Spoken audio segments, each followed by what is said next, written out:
Honey, I'm home. Hi, I'm Sangeeta and welcome to my channel. Today I'll be showing you how to make the best instant Christmas plum cake. If you haven't soaked the dry fruits yet, this recipe is for you. In this video, I'll be showing you how to soak, soften and bring flavor to your dry fruits, how to make the yummiest Christmas plum cake, and a super quick and easy icing recipe. Give this recipe a try this Christmas and I promise you'll love it. Now let's get started. Let's take a look at the dry fruits we will be using. I have over here prunes, currants, raisins, almonds, some tutti frutti. Not a lot of it, just a little. You can skip adding it if you don't like. Some candied cherries and some cranberries and cashew nuts.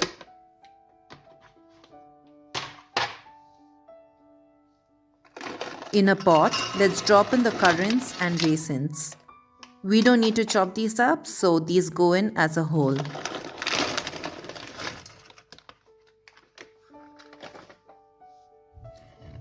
I've taken a handful of almonds, cranberries and cashews.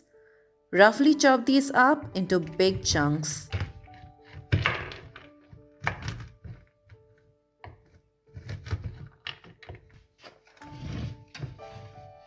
Toss these into the pot as well.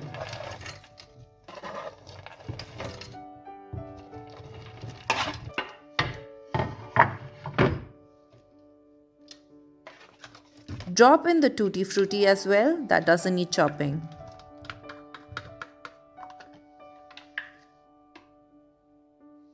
Now let's chop the prunes and candied cherries. I love adding prunes in my plum cake. You too should try adding it. It brings such wonderful chewiness in the cake and tastes absolutely wonderful. Also, I'll be adding candied orange peel and ginger. I made it at home. You can make these in no time. Wash the orange peels thoroughly and also wash the ginger slices along with the skin. Boil these thrice in hot water after discarding the water each time. This will help soften and remove any bitterness left in the peels and the ginger slices. Once done, add 3 tablespoons of sugar and 5 tablespoons of water. Let the sugar melt. Add your chopped and cooked orange and ginger peels and coat until all of the sugar sticks to it. Dry this on a baking paper and crumble when at room temperature. Do not add the peels into the mixture that you are going to boil. We will be adding it later directly into the cake batter. You can add any dry fruits you like. I even love adding dates to this.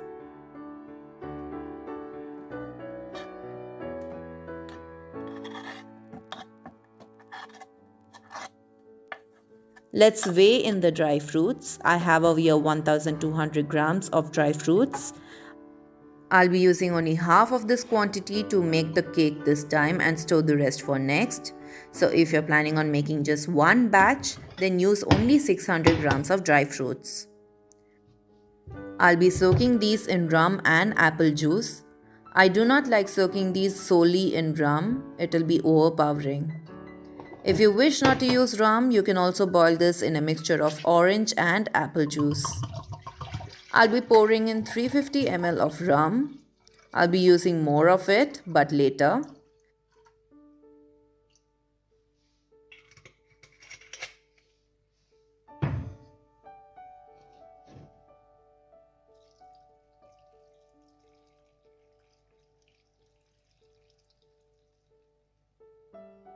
Let's measure in 250 ml of apple juice now.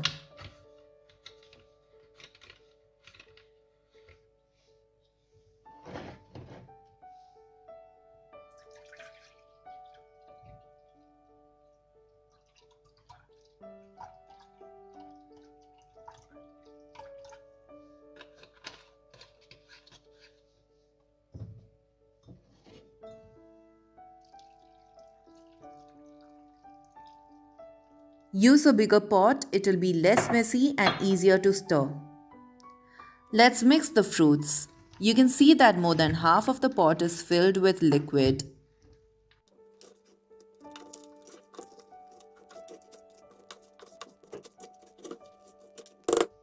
Once we have mixed it, we will be turning on the flame. You are going to cook this on medium-low for 20 minutes. Cover the pot with a lid.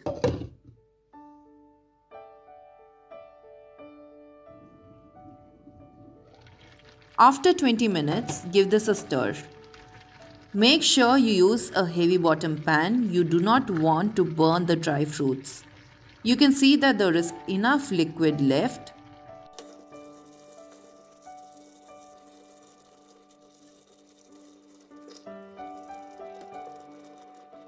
Press the dry fruits and place the lid back on and cook it for another 25 minutes.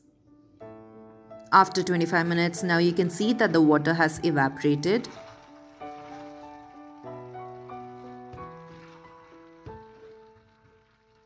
Let's pour in 250 ml of rum and 450 ml of apple juice. But I won't be adding all of the apple juice at once, my pot would overflow. If your pot is big enough, pour all of it in and cook for 40 minutes with the lid on. Now I'll show you once it's all done. Make sure to scrape the bottom of the pot every 15 to 20 minutes in order to avoid the dry fruit sticking in the bottom of the pan. So that's done. I've transferred the dry fruits into a wide-necked vessel. We are going to cool this thoroughly. Now you can use this once it cools, or you can make these a day or two ahead and let the dry fruits absorb the flavor. I suggest you leave it in a cool, dry place for at least 24 hours before use, but it would taste just as good if you used it once cold. It totally depends on how much time you have in your hand. Now let's make treacle. So treacle is also known as molasses or dark caramel, and it's technically a byproduct of boiling sugar. Treacle is going to be pricey if you're buying it from the supermarket, but if you're making it at home, you can make it for half the price or even less, and the shelf life is more than 3 years. It does not go bad as sugar is a natural preservative. So let's make this easy treacle at home. We are going to do this stepwise, and we need sugar, half a lemon and 1/4 cup of water. Now let's measure out 200 grams of sugar. I'm trying to be as precise as possible, so I'm going to knock off those extra grams and try to make it 200 grams. Now toss in the sugar into a large pot. Now pour in 1/4 cup of water and let's place it on the stove. We are going to start on a low flame first and leave it unattended for at least 5 to 10 minutes. Meanwhile, let's measure out 500 grams of sugar. I have also measured out 1.5 cup of water.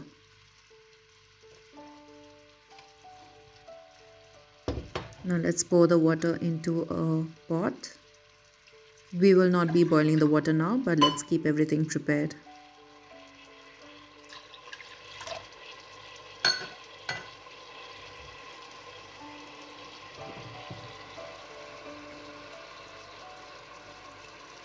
You can see that the sugar is already bubbling and the water is starting to evaporate. Do not use a spoon or a wooden spatula, but instead swirl the pan like so to move the sugar around. You can gradually increase the flame to a medium. You can see that the color is changing now. Keep swirling. Do not leave the pan unattended. Always keep an eye on your sugar. Always cook the mixture on a low heat till the color changes from white and then it turns to a golden brown and then pale brown, amber. So it's a step-by-step process. Do not rush it. Do not forget to swirl your pan every few seconds. If you find your sugar clumping, that's all right. Patience is key. Let it melt. As you can see, the color is getting darker. Keep going. Now when the color turns more of a dark brown, I'm going to start boiling the water.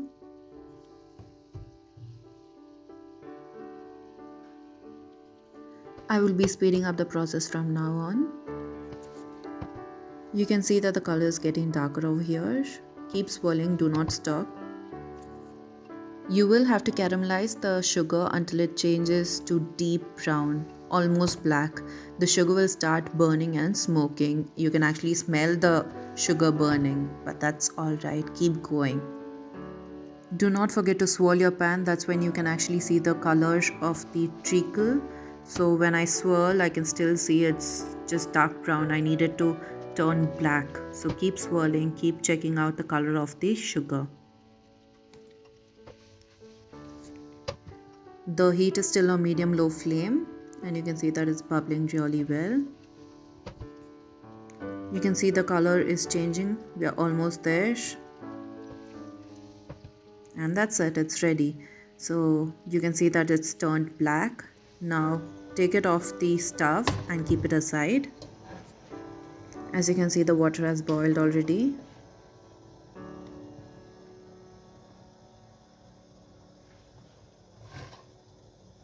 Now let's drop in the 500 grams of sugar.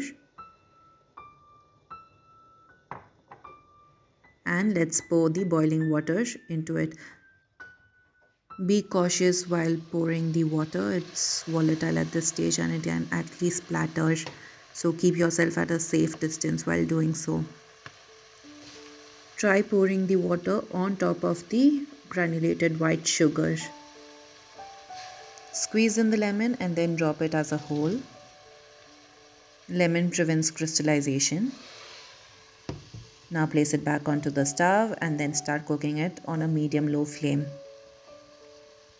You will notice that the sugar would have hardened and it would be stuck on the side. Don't worry, keep stirring it on low flame. Once it detaches itself from the sides, let it simmer until all of it dissolves. It takes around 20 minutes. Be patient and keep stirring it until the sugar dissolves. It takes about a while, but make sure you do this on medium-low flame and do not be tempted to do it on a high flame. The sugar has completely melted. Now let's check if the treacle is ready or not. Use a steel plate and then drop in a few drops of the treacle mixture onto the steel plate. Use a spoon to scoop up the treacle and see if you're getting a texture like so. It should be sticky and gummy, and that's when you know the treacle is ready. If it's hardened up, then you're going to add a little more of boiling water into the treacle and mix it up.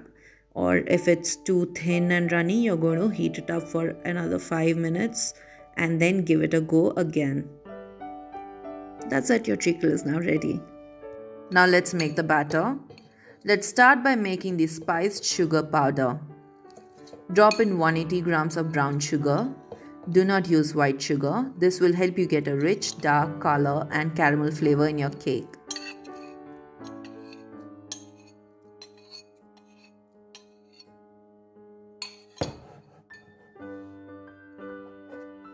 Now drop in half an inch of cinnamon and a small piece of nutmeg.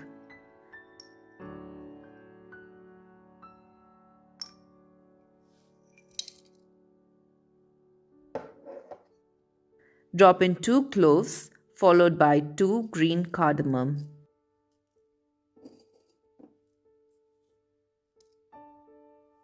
That's it. Now blend this into a fine powder and keep it aside. I've taken half of the cooled soaked dry fruit into another bowl. I'll save the rest in the fridge to use later.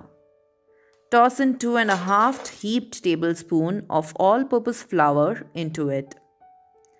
I've measured out 360 grams of flour to add into the batter. You're going to scoop 2½ tablespoons from it. Coat the fruits well. This ensures that your fruits doesn't sink and settle in the bottom. That's done. Let's start with the batter. In a large mixing bowl, toss in 200 grams of salted butter. If you're using unsalted butter, then add 1 teaspoon of salt into the butter. Make sure the butter is at room temperature. Now drop in the spiced sugar powder into it. Cream the mixture.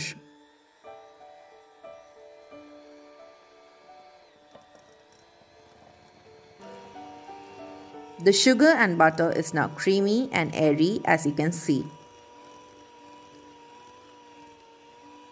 Now add 4 eggs, one at a time, and beat it thoroughly. Make sure that your eggs are at room temperature.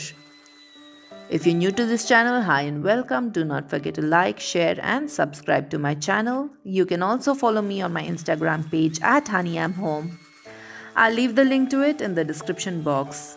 You can send me photos and reviews or shoot a question. Also press the bell icon so that you can get notification every single time I post something new. The mixture may look curdled, but that's okay.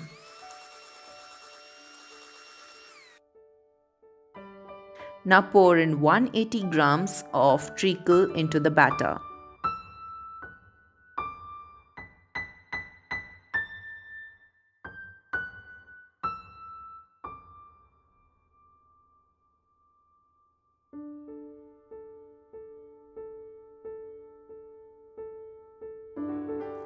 Beat the treacle into the mixture.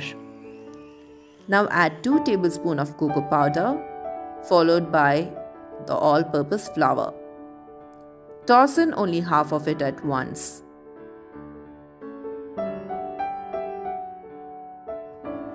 Now use a spatula and fold it in. Do not use the beater. Now let's pour in 1/4 cup of rum into the batter. I splashed a little extra, but that's okay. I'll adjust the apple juice. Add in the same quantity of apple juice. If you don't want to use rum, use apple juice to loosen the batter. Gently fold this in.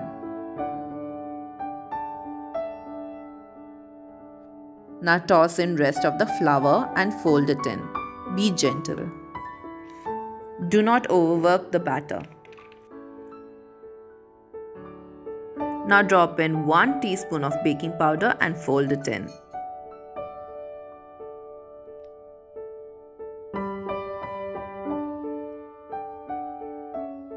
You can see how thick and luscious the batter is. It is important not to have a loose batter because then all of your dry fruits would settle down at the bottom. Consistency is an important factor. Now let's toss in the dry fruits. Fold that in. You can add a tablespoon or more of rum or apple juice if you find your batter to be too thick. This is how your batter should look. I had to add 2 tablespoons of extra rum into the batter to get this consistency, so adjust accordingly. I forgot to add the candied orange and ginger peel. I'll be tossing 1 tablespoon of it now. Do not use more of it though. I have prepped a 9-inch bread tin with baking paper. I have also prepped an 8-inch tin as well. You can make these in any mold you like. It could be a circle or a square tin. Do not overfill the batter. The cake bakes faster in a circle or a square tin. This will take slightly longer. Bake in a preheated oven at 150 degrees Celsius for 40 to 50 minutes. Again, if your cake is baked in a circle or square, it will take lesser time to bake. The cake comes off easily. I had a slight mishap with this one, as you can see. Cool this completely in the tin itself. Cover it with a kitchen cloth and let it come to room temperature. You can see how beautiful the crumb looks. You can also see how well dispersed the dry fruits are. It's not sunken. This is why you should make sure that the batter is of right consistency. This one weighed 1195 grams and the smaller one weighed 1127 grams. Now let's make the hard icing. Drop in 1 cup of icing sugar and add 5 tablespoons of apple juice to start with. Gradually add more liquid if needed. You can drizzle the cake or coat it. I made a lot more icing sugar to make a thick coat on one of the cake. It's up to you as to how much you'd like on your cake. Once it's of a pourable consistency, you're done.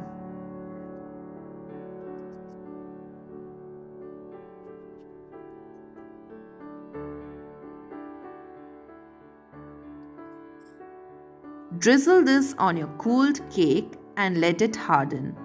It will take a few minutes. If you're coating the cake, then make sure for the layers to completely dry before pouring a new layer. I used 3 layers for the other cake. That's it. This brings us to the end of the video. I like slicing these up and covering it up with baking paper and tying it with a ribbon while giving it as a gift to my neighbors. They look so pretty that way. Now let's take a look at how it looks on the inside.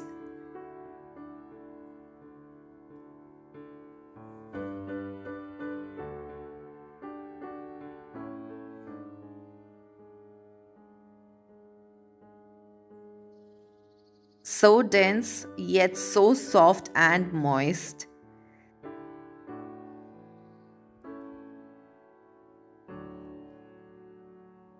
These taste really good. You ought to try it to believe it. I hope you enjoyed watching this video. Until next time.